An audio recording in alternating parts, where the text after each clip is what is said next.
You've got a job offer, and now you have a choice: negotiate or not. If you decide not to, and your buddy, who got the same offer, negotiates and gets a $7,000 increase, by the end of 30 years, your buddy will be making $100,000 more a year than you. Think about that.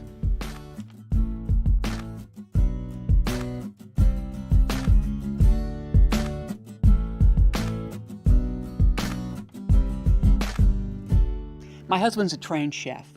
Do you know that chefs don't have recipes for all those sauces? They know the structure of a sauce, and so regardless of the ingredients they have, they can make a great sauce. And that's what I want for you. I'm not going to give you a recipe for a particular negotiation. Rather, what I want to do is give you the structure of a negotiation so that you can be successful regardless of what you face. I want to propose a new way of thinking about negotiation and what you're trying to achieve in that negotiation. And then what I want to do is give you 4 steps to help you be more effective in getting what you want. Folks typically see negotiation as an adversarial process and are uncomfortable because they're concerned that other folks will think of them as too demanding, too greedy, not nice, or socially awkward.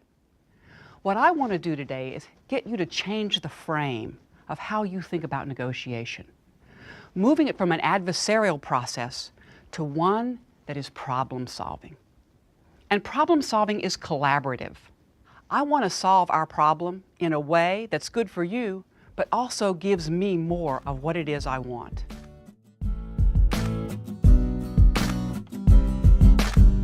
When we negotiate, most of us view the goal of a negotiation as to get an agreement. This is wrong. The goal of a negotiation is not to get a deal.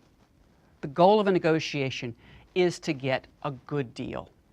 We need to be able to separate what a good deal is from what a bad deal is. So that means we need at least 3 pieces of information. The first thing we need to know is, what is our alternative? What happens to us if this negotiation fails? What are we left with? What's the status quo, or what alternatives exist for us? And the research is very clear. He or she with a better alternative does better. Secondly, we need to know what our reservation price is. What's the point at which we are indifferent between saying yes and invoking our alternative?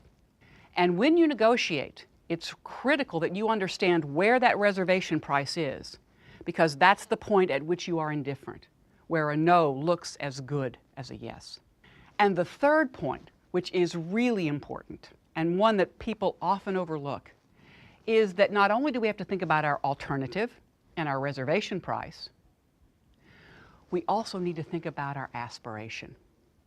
What is an optimistic assessment of what it is we can achieve in this negotiation?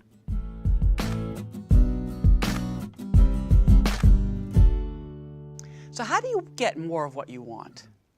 Let me suggest that 4 steps will help you. The first step is to assess the situation. Is this a situation where I can have influence on the outcome, to change that outcome in a way that makes me better off? And I need to weigh the potential benefits from negotiating with the potential costs for negotiating. And will the benefits outweigh the costs? The second step is I need to prepare. And there are really 2 aspects of this step.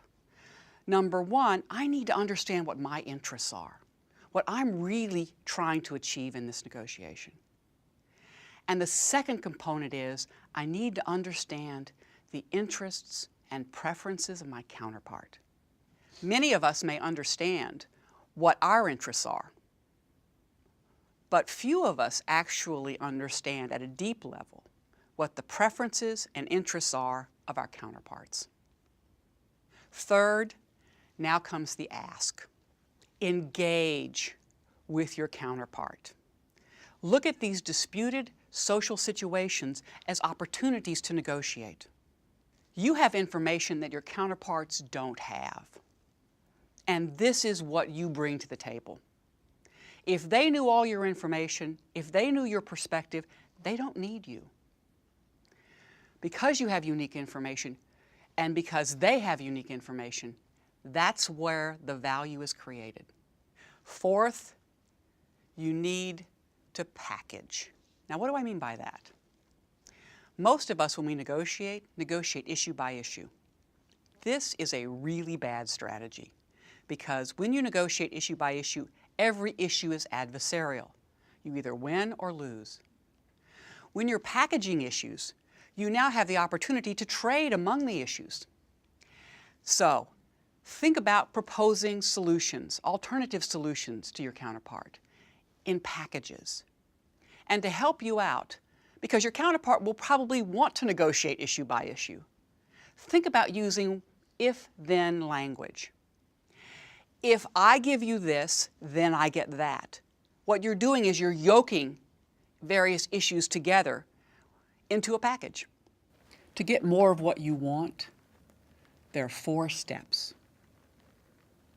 Assess, prepare, ask, package.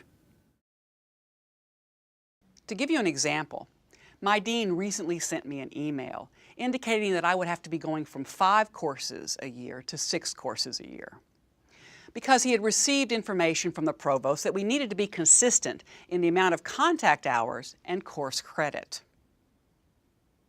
I was not happy about that email. So my response was, I think I need to talk to my dean. Let's negotiate. But before I started the negotiation, I thought hard about why was he doing this? What was in his interest? His interest was probably to make sure the provost was happy. What was my interest? Not to move from 5 classes to 6 classes. And it turns out I teach 2 different types of classes, MBA electives and then some specialty classes. There are lots of folks who teach MBA electives. There are very few folks who teach specialty classes. So I thought I should focus on the specialty classes. So then I went for the ask. I set up a meeting, and part of that meeting was to verify the information that I had gathered in my planning session. And it did turn out to be true. He was interested in making the provost happy. So then came the proposal that packaged our interests. He said he wanted consistency between contact hours and credit. So what he did is he changed the credit to match the contact hours. I suggested, why not change the contact hours to match the credit? Because it turns out that in my courses, in my specialty courses, we always went over. So while they were 3 hours, it was common that we would go for 3.5 to 4 hours. So let's make them 4-hour courses and keep me at 5 rather than move me to 6. He said to me, I never even thought of that. And why didn't he? It wasn't that weird, because he didn't have the information that I had, that my classes routinely ran over. And so when I gave him that information, it created a solution that made him as well off as he was and made me a whole lot better. By the way, I was the only faculty member to get an exception. And why did I get an exception? Because everybody else had the same email. For 2 reasons. 1, I decided to negotiate. And number 2, I provided him with a solution that made us both better off.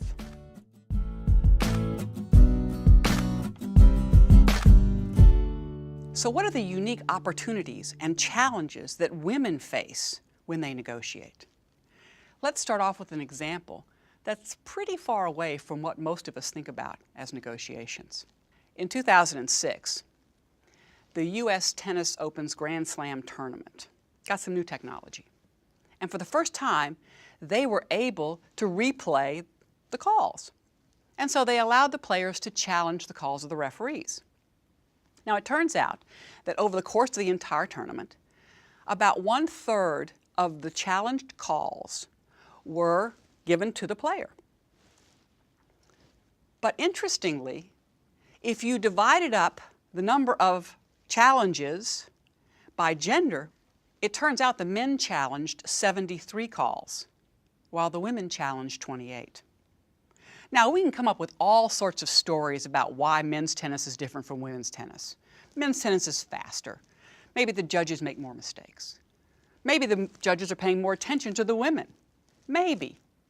But 3 times difference in the number of challenges? Women are simply uncomfortable with asking. Expectations drive behavior. If we expect to do poorly, we will behave in ways that ensure a poor performance.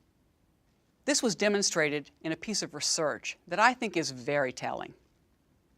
When women were told that people who are like them negotiate poorly, they did significantly worse in their negotiation performance than their male colleagues. When they were told that people like them negotiate well, they did significantly better than their male colleagues. Expectations drive behavior. If you change your expectations, you will change your outcomes. As women, we need to be very cognizant of 3 aspects of negotiation. Why am I asking? How am I asking? And for whom am I asking? Let's first talk about why you are asking. It turns out that women are much more effective in negotiations when they pair their competence with a communal orientation. Women need to demonstrate their concern for the other. So how will my skills help you, the organization, my employer, my team, to do better? So let me give you an example. A colleague of mine had gotten a wonderful job offer from an East Coast university. So she came to me and said, "Can you help me figure out how to leverage this offer? I really don't want to move." I said, "No problem. We can do this." So I said, "Make an appointment with the dean and take the offer with you. Be very clear. Dean, we have a problem. I love Stanford, but I just received this offer. And it's an attractive offer. I need some help. Can you help me figure out how to stay here?" She wasn't making a demand. She wasn't giving an ultimatum. She was saying, "Can you help me?" Communal problem solving. How are you asking?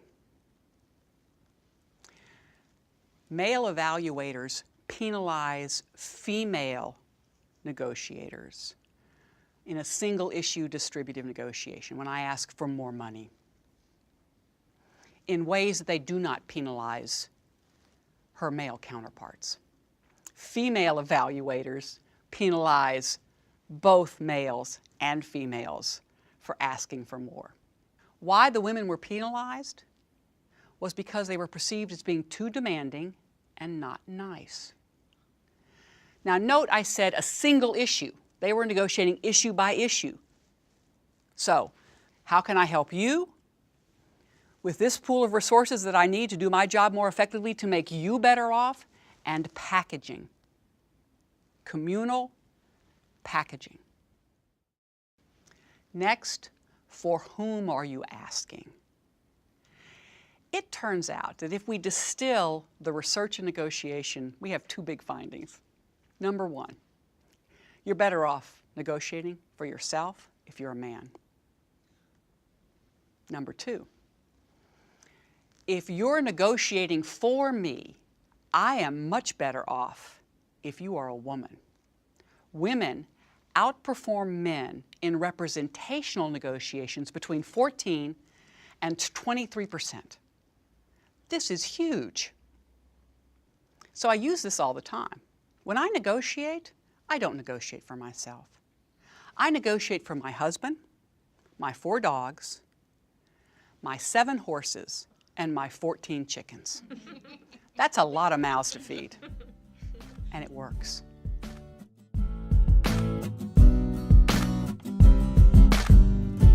A client came to me asking for one of our top consultants who was busy working on another project full-time, so I wanted to staff it with a different consultant. But the consultant that the client wanted really wanted that project as well. So she came up with the idea, what if we hired a junior consultant to work underneath her and give her the opportunity to work on both projects with that leverage? It worked for the client, it made the consultant really happy, and it really solved my problem. Before coming to business school, for me, negotiation was about preparing to beat a price or aim for a higher number. Now I realize that preparation for a negotiation is much more than that. It's about identifying the issues that are important to me, but also the issues that are important to the other parties that I'm interacting with. And I think that allows us to be much more creative and actually solve the problem. One of the most important things you can do in preparing for your compensation negotiation is to do your research and find out your market value. Sometimes people will go to websites and enter in their current field and title in order to find out what their salary range is. But I find that those websites aren't all that accurate, and they often compile an average salary. It's safe to assume that if you've performed strongly and you're asking for a raise, you're above average. One of the other things you can do is to survey a membership group or an association, either online or offline, and ask those members what their salary range is. You can do so anonymously if that feels more comfortable to you. I worked for a Fortune 50 company. I got the promotion of my dreams, best day of my life. Went out to dinner with a mentor that night to celebrate. Learned that I was getting paid substantially less than my 6 male counterparts. He said, "You've got to go back in there and renegotiate." Had a lot of fear that I might lose that job, but I did. Showed up the next morning and I renegotiated. The concern of my boss was I was younger and had far less experience than all my counterparts. Yet I pointed out to him that his expectation of me was that I would make the same goals as my 6 counterparts for equally as large accounts. We discussed it, and he agreed, and at the end of the day, I got the raise that I really deserved. When you're considering negotiating, you need to be very honest with yourself. How much are you willing to pay to avoid the discomfort of negotiating? And if you decide that you're going to negotiate, you need to be strategic in how you ask. And finally, negotiation is an interdependent process. Every bad deal you have gotten, you've agreed to. So you need to have the capacity to say no. And sometimes when you say no, the other side comes back and says, "Don't go, let's talk. How about this? Is it good for you?" But you'll never know that unless you're willing to walk away. Recently, I had a client enter a negotiation where the terms really didn't work for me. And so I told them, it's just not economically rational for me to take the deal. And it kept it objective and not personal, which really worked for me and allowed me to walk away from the deal, but keep the door open. When I got my first job, I didn't even negotiate for salary. I had no idea how to set a goal, had no idea how to make the ask. Now it's a little bit different. I understand how to set an aspirational goal, and in that preparation, I get to the point where I understand how it benefits all the different parties that are involved. But you really do have to understand how you feel in order to understand what it is that you want. Because if you don't know what you want, you can't negotiate for it. Earlier in my career, I realized that the types of projects I was going to get to work on and the people I was going to get to work with would be invaluable experience for me to gain for later on. So when I received a promotion, I took that time not just to negotiate my cash compensation, but my total package. In this way, I was able to ensure that I was able to focus on a particular industry and also get to work with team members who I knew would invest in my own development. When I was hiring people, it struck me that men negotiated quite frequently, and women were not negotiating. And when they did negotiate, women would have a number in their mind of what they wanted, but they wouldn't be able to back into how they got that. They didn't explain to me that they did a competitive assessment. They didn't tie it to the results and goals that I was hiring them for and why, based on their experience, they were a perfect fit and they were going to meet those goals for me, and therefore they wanted a package that would include X. They needed to come in prepared and just persuade me that they could meet my needs. I've been on both sides of the negotiation, first running compensation for a large organization, and now as I place people in jobs. And where I've seen women be most successful is when they frame their ask in terms of how it reaches the business goals. So go ask. Just always keep in mind, how does it help the company as well? What I've noticed before as candidates negotiate their compensation package is that sometimes the negotiation process can get so heated and both parties can get so focused on what they're looking to get out of it that the candidate's enthusiasm and hunger for the job can get lost. Therefore, remember when you enter this process that you want your future employer and your boss to know that you're not only excited about the opportunity, but you're hungry to get in there and start the job. Let's start with baby steps. Don't start off with a negotiation where there's a big relationship risk. Rather, start a negotiation where the relationship is possibly not even important, where there's less risk to you, to experiment, to try. So let me give you an example. Think about going to a department store. And I don't know about you, but I am a shoeaholic. I love shoes. Unfortunately, with my job, I spend a lot of time in boring black pumps. But sometimes when I go to shoe sales, there are shoes that sing to me. You can't wear them. You can't even walk very far in them, but when you put them on, you're like, I am good. So I go to this department store. It's the sale. They have a sale like once every 6 months. I'm there when the store opens. And I find the boring pairs of black pumps that I'm going to have to buy. And then there's a shoe that from the rack was singing to me. And I found them, and they were in my size. It was great. I was so excited. But then I looked at the price. It's like, these were really expensive shoes, and they hadn't discounted them very much for the sale. And I said to the guy, I said, I'm going to buy these shoes here. These are beautiful. I want them, but they're too expensive. Can you help me? And he said, no problem, ma'am. Here's what you do. Buy all 4 pairs, but don't wear these shoes. And then bring them back in a week. You return them, we discount them 50%, and then you can come and buy them back immediately. And I said, it's an hour and a half each way from my home to the store. It's not going to happen. Have you got any other options? And he said, let me go talk to my manager. But when he came back, he said, we'll take $75 off those shoes for you. And I said, that works. Thank you. Now, here's your assignment. Go to your favorite department store. Find something you want. And then negotiate for it. Figure out how to solve the problem. Here's what I want. It's too expensive for me. And ask for help. Initiate the negotiation. Not all of you will be successful every time, but you will be surprised at how often you are. When I first learned about this research, it helped me understand why women sometimes don't ask. There is a social risk. Women are judged differently. And with Maggie's work, it gives us tools to negotiate successfully in a way that works for everyone. Malcolm Gladwell suggests that you need 10,000 hours of practice to become expert in anything. Negotiation is the same way. You need to practice, but you need to learn from what you experience. You need to see social situations as an opportunity to create value so that you and your counterparts can get more of what you want.